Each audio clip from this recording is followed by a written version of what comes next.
ҳамдӯрон азиз салом алейкум. имрӯз 29 марти соли 2025 мебошад.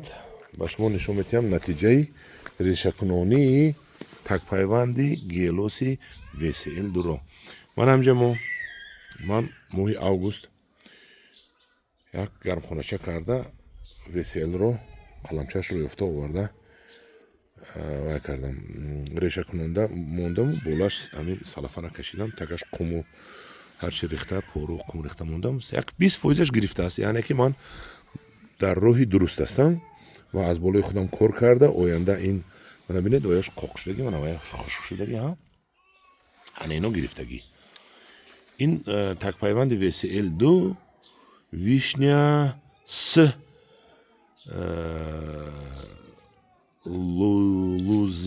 лузеапай ҳамханин чиз VSL омадагӣ. ина дар институт дар Крим буровардагӣ. ман ҳамин VSL ман ина аз болош парникаша гирифтам, камтарак зарар дид, хунук хӯрд, ҳеҷ гап не. гармӣ омада истодааст, мана инҷо ҳар ҷо ҳаст, ана он ҷо ҳаст, тахминан мумкин 30-40-50 тона шудагӣ бошад. соли оянда бо дигар хел мекунем, худо хоҳад. ана ин ҳамдӯрони азиз як кори натиҷаи кори илмии ман. VSL 2-ро ҳеҷ кас дар Тоҷикистон ҳоли решадор накардааст, якум решадор ман кардам ва худо хоҳад соли оянда, ман имсол акун дигар дайравона мекунам, вақтам надорам, обам надорам. соли оянда ман боз аз ин зиёд мекунам, чунки VSL 2-ро барои гелос ин як аз беҳтарин тагреша мебошад.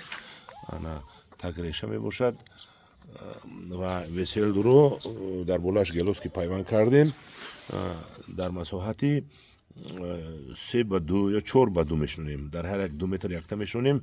дар майдон бисёр гелос дарахташ меравад. ин баъд онқадар баландам намешавад, карлик мешавад, як 2-3 метр мешавад ва оянда мо бояд гелосҳоро аз ҳамин кунем, чунки ин баъд хушк намешавад. барои беобӣ сертоқат аст, серобидам сертоқат аст, беобидам сертоқат аст, гармиву хунукидам сертоқат аст. ана ин буд навор дар бораи такпайванди VSL 2. ана ҳамдиёрони азиз, мана ҳар ҷо анамино VSL 2, анамино ҳар ҷо VSL 2 шудааст. ва VSL 2, инаш VSL 2, мана ино ҳамаш такпайванди гелос. кори мо 20% барор гирифт имсол.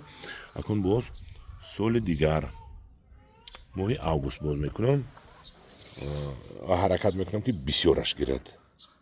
боз ман анализ мекунам, баҳогузорӣ мекунам ки кадомаш гирифтагӣ буду, кадомаш нагирифт. мана ин баъд хулосабарорӣ мекунам. ҳамдиёрони азиз, дар паноҳи худо бошед. мо ҳаракат мекунем ки дар Тоҷикистон гелосҳои беҳтарин кунем.